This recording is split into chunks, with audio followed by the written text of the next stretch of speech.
எங்க கட்சி சார்பில் நாங்க அப்படி வளர்க்கல. எங்க கட்சி தலைவர் வந்து அப்படியான ஒரு இதை எங்களுக்கு வழிவகுக்கல அப்படின்னு நீங்க தான் முன்னாடி சொன்னீங்க.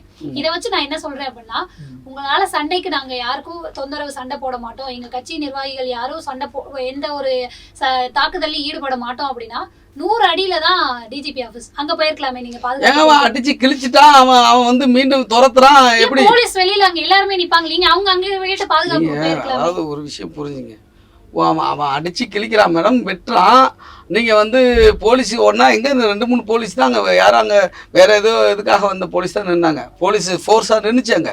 இல்ல டிஜிபி ஆபீஸ்ல இல்லாத போலீஸான்னு நான் கேக்குறேன். அங்க போய் நீங்க பாதுகாப்பு கேட்டிருக்கலாமே, ஏன்னா 100 அடி தான்.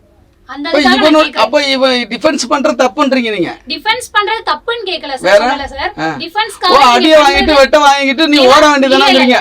ஓட வேண்டியது அப்படி நான் கேக்கல.